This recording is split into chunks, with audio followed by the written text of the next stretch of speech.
Сәлем достар, бүгін сіздермен өте дәмді әрі жасалуы оңай, тойымды салаттардың бірі. Менің сүйікті салатым птичье гнездо, құс ұясы салатының рецептімен бөлісемін.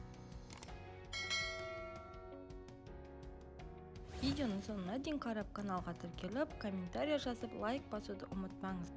Бізге қажетті заттардың барлығын төменге описанияға жазып қалдырам. Алдын ала қайнатып алған етімізді осылай ұсақтап турап, видеодағыдай тарелкамыздың бетіне салып, бетін түзулеп, үстінен майонез саламыз. Майонезді мен кондитерлік қалтаға салып алдым. Онымен жұмыс жасау өте ыңғайлы.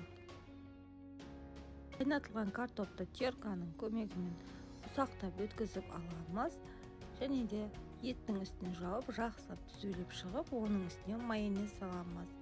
Майонезімізді бір кетіп жағып шыққан соң, қайнатылған сәбізді де теркадан өткізіп, видеодағыдай бетін түзулеп жайып шығып, қалауыңызша дәміне қарай тұз салып, оның үстіне майонез жағып шығамыз.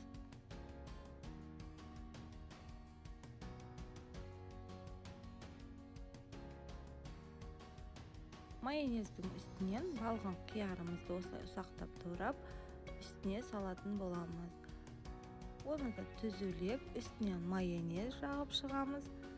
Оның үстінен жұмыртқамыздың ақ уызын терканың үлкен көздерінен өткізіп, қиярдың үстінен салып, шаншығымен түзулеп, үстіне майонез жағып,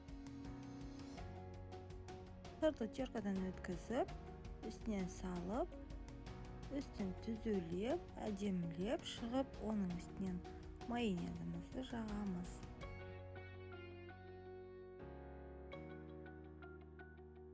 Алдын ала қуырып алған картоптарымызды осылай үстіне сеуіп, сәндеп шығатын боламыз. Салаттың жоғары жағын шамалы қойып, ұяшық сияқты жасап, осылай жұмыртқалардың сарыуыздарын қойып шығамыз. Достар, міндетті түрде жасап көріңіздер. Дастарханның сәні болатынына сенімдімін.